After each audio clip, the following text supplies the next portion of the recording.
Un regard éloigné. Non, je ne suis pas nostalgique. Je ne regrette pas d'être parti et il faut le dire, le plus dur est de revenir. Après 20 ans passés à l'étranger, vous êtes devenu quelqu'un d'autre.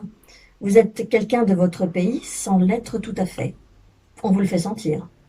On, ceux qui ont toujours vécu ici et à ce titre croient tout connaître. Ils sont nombreux. Ils constituent une majorité pesante, lourde, conventionnelle, avec laquelle il faut bien vivre puisqu'on est ici maintenant. À l'avantage, entre parenthèses selon eux, croient-ils, de tout connaître, ils ajoutent d'autres caractéristiques étonnantes mais pas admirables. Il y a parmi eux ceux qui pensent que 20 ans de travail en Afrique, ce n'est pas une vraie expérience. On a travaillé, mais on a enseigné, entre parenthèses peut-être dans certains cas, et oui, dans le mien, mais quand même, on a beau dire, vivre en Afrique, ce n'est pas pareil. Pareil que quoi? Pareil que? Je n'ai jamais eu envie de leur ressembler, donc j'affirme définitivement ma différence, en comprenant qu'il vaut mieux que je me taise, puisque ce que j'ai à dire n'intéresse vraiment pas grand monde.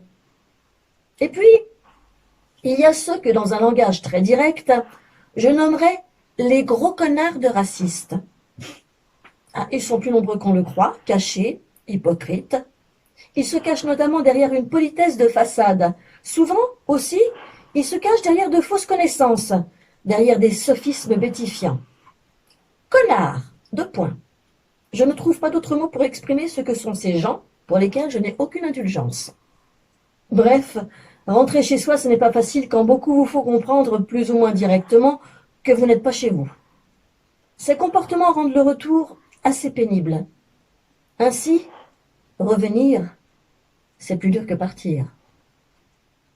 D'ailleurs, je me suis confusément demandé pendant un certain temps si je ne ferais pas mieux de repartir. J'ai été jusqu'à me dire qu'un jour je voudrais sans doute encore revenir.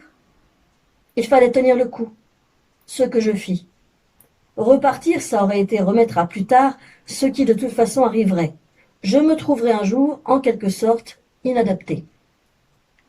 Heureusement, les connards dont je parlais plus haut n'occupent pas tout le terrain. Beaucoup de gens tentent de s'informer sans préjugés sur d'où je viens. Où étais-tu? Pourquoi? Que faisais-tu?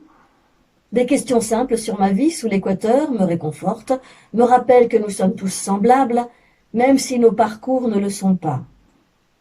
Nous sommes capables de nous écouter. Pourtant, nous entendons-nous, au sens littéral du terme? Dialoguons-nous? Honnêtement, je ne sais pas.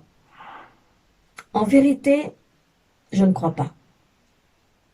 Je me sais définitivement différente, malgré la sympathie que certains manifestent à mon égard. Même cela me colle une étiquette sur le front. Je lis « Retour d'Afrique » et je les sens déçus.